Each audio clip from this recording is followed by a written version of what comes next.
stvar je taka, da je to pravzaprav hrib iz precej mehke kamenine in oni so s krampi in lopatami izdolbli pravzaprav vse te cerkve.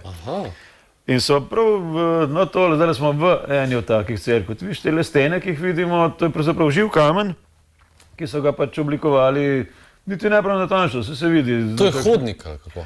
Tole je ena kapela pravzaprav, ki ima dve okni, levo in desno. Tole možakar na levi je eden od duhovnikov, tistale gospa tam, pa rečemo, da je nuna, no bi se rekli po naše, tisto, kar drži v roki, ki je pravzaprav križ. Ja?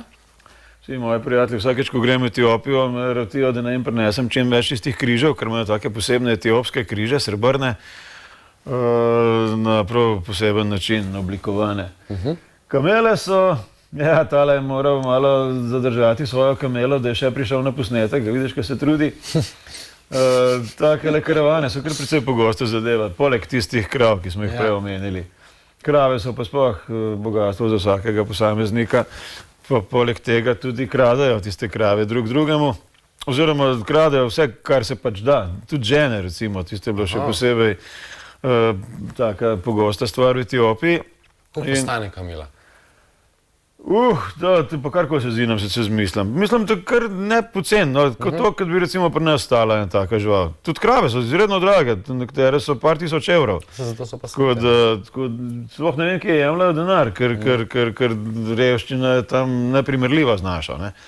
Ljudje živijo marsikdo po par evrov na mesec, kje dobijo potem denar za tiste svoje krave, je pa več ali manj jih dedujejo in naravni prirastek pač.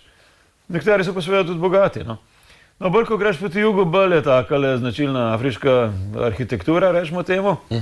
Tistale, tam, kjer vidiš damo in gospoda sedeti, tisti je prostor za kosilo, tale koča je pa prenočišče. Ampak so praktično vsi ves čas zunaj, ker imajo naravno zaščito proti soncu. Mi smo seveda roza že po parih minutah, a oni pa se ne sekirajo, ki je preveč zaradi sonca. Kljub vsemu imajo pa radi senco, seveda. Tole bova tudi enkrat obdelala, Etiopija je res polna zanimivosti. Tole je en obred, ki ga delajo pred skakanjem čez bike. Pa se boš vprašal, kaj pa to čas skakanje čez bike. Ko možak postane zrel, se pravi tudi ti, če bi v tistega plemena, to je pleme Hamar, je treba enkrat ta obred upraviti. Test moškosti, a je to to? Neke vrste, ja. Zgleda pa tako, ne. Prvič moraš biti nag popolnoma, ko ostali imajo vsaj kakšno krpo okrog riti, kot vidiš.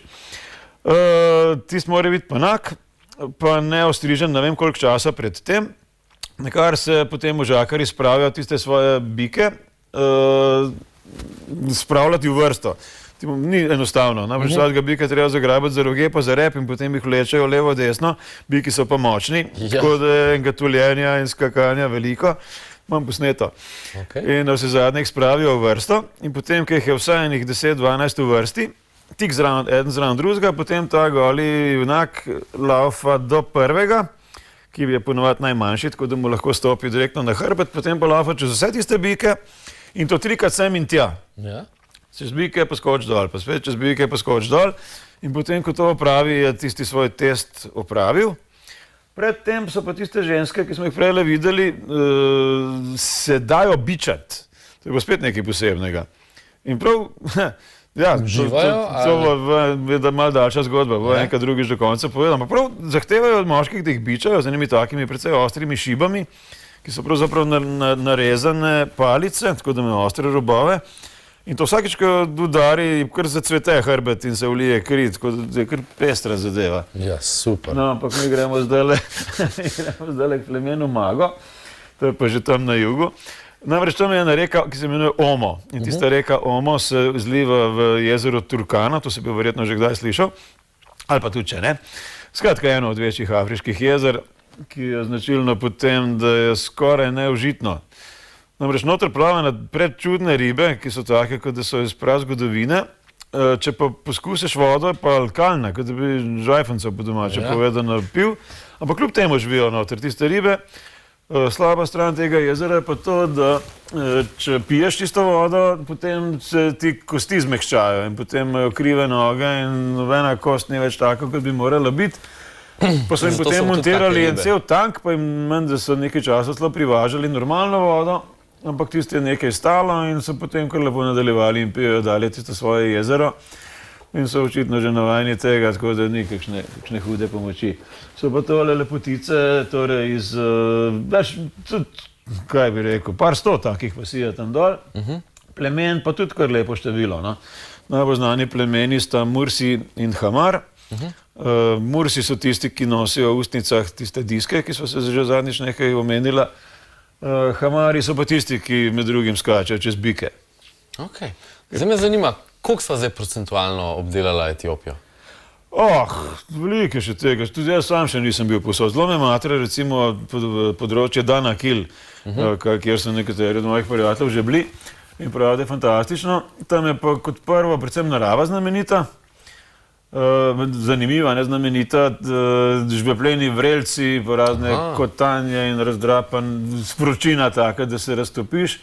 Poleg tega pa še eno precej problematično pleme, Afar. Ja? Namreč vsak od lokalnih kraljev, vsi so kar krepko necivilizirani in ne upoštevajo etiopskih oblasti. Vsak od njih, vsakim se je treba posebej pogajati, koliko bo zaračunal. Pa še potem nisi kaj pretirano varen. Se zda zgodi, da kaj dobiš v glavo, pa ne bo... Kje bi šel? Jaz si ponovadi nič ne dobijo v glavo. Ja, ok. Če se pa kaj zameriš komu, pa ne odgovarjajo. Tudi par takih zgodb še čaka. Ja, nekaj bomo mogla še obdelati v naslednji vdaji, ne? Nekaj bomo mogla. Ok, Janin, hvala, da si prišel. Še en ta veseli dan je minil. Danes gremo domov, jutri pridemo nazaj. Glejte nas z Janinom, se pa vidimo naslednji teden. Ajde, čau.